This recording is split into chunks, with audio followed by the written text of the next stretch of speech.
गांव धनवारा के पास एक पुराना और सुनसान तालाब था, जिसके किनारे एक नीला ड्रम रखा हुआ था।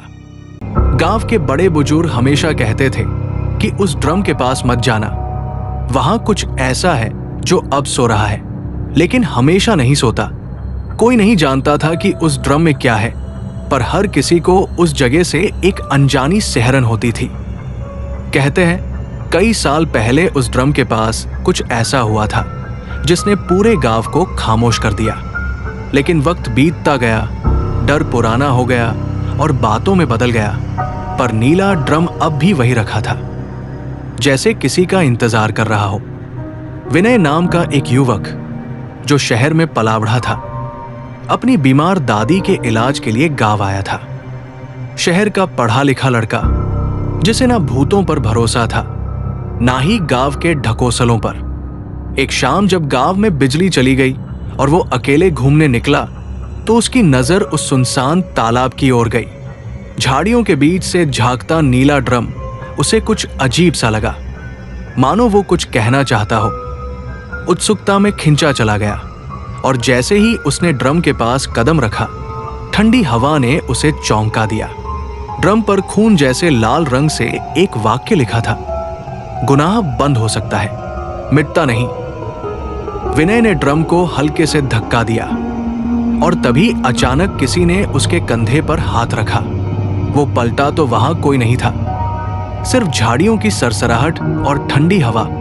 घबराया तो नहीं, पर बेचैनी सी हुई।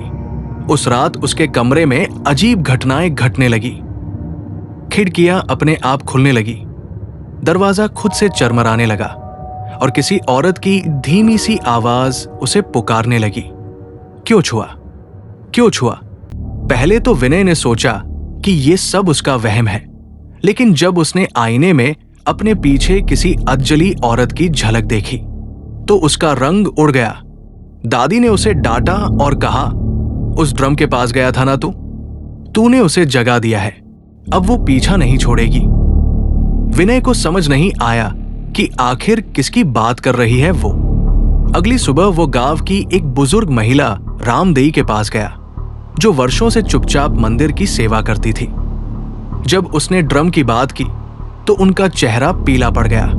कांपती आवाज में उन्होंने कहा, 20 साल पहले गांव की एक लड़की कविता अचानक गायब हो गई थी। 2 दिन बाद उसकी जली हुई लाश उसी नीले ड्रम में मिली थी। उसके साथ हुआ गुनाह आज तक सजा नहीं बन पाया।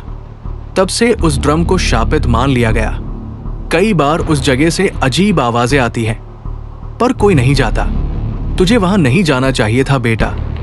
विनय का दिल बैठने लगा। रात को जब वो लेटा तो दरवाजा अपने आप खुला और वही अधजली लड़की उसके सामने खड़ी थी। भीगे बाल, जले कपड़े, आंखों में जलती नफरत और हाथ में एक अधजला डायरी का पन्ना।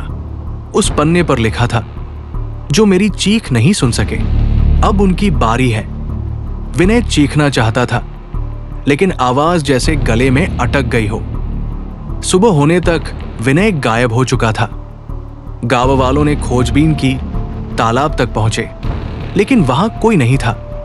सिर्फ वही नीला ड्रम अब भी वही पड़ा था, लेकिन इस बार उस पर खून से नया संदेश लिखा था। एक और गुनाह जुड़ गया। गांव फिर से डर की चादर में लिपट गया। तालाब अब और भी सूना हो गया और ड्रम अब भी वही था, शांत, लेकिन इंतजार में। कहते हैं जब कोई उस ड्रम के पास जाता है, वो आवाजें फिर से शुरू हो जाती हैं, क्यों छुआ, क्यों जगा दिया, और तब तक पीछा नहीं छोड़ती जब तक कोई और कहानी उसमें जुड़ ना जाए। क्या तुम अगली बार उस तालाब के पास जाओगे?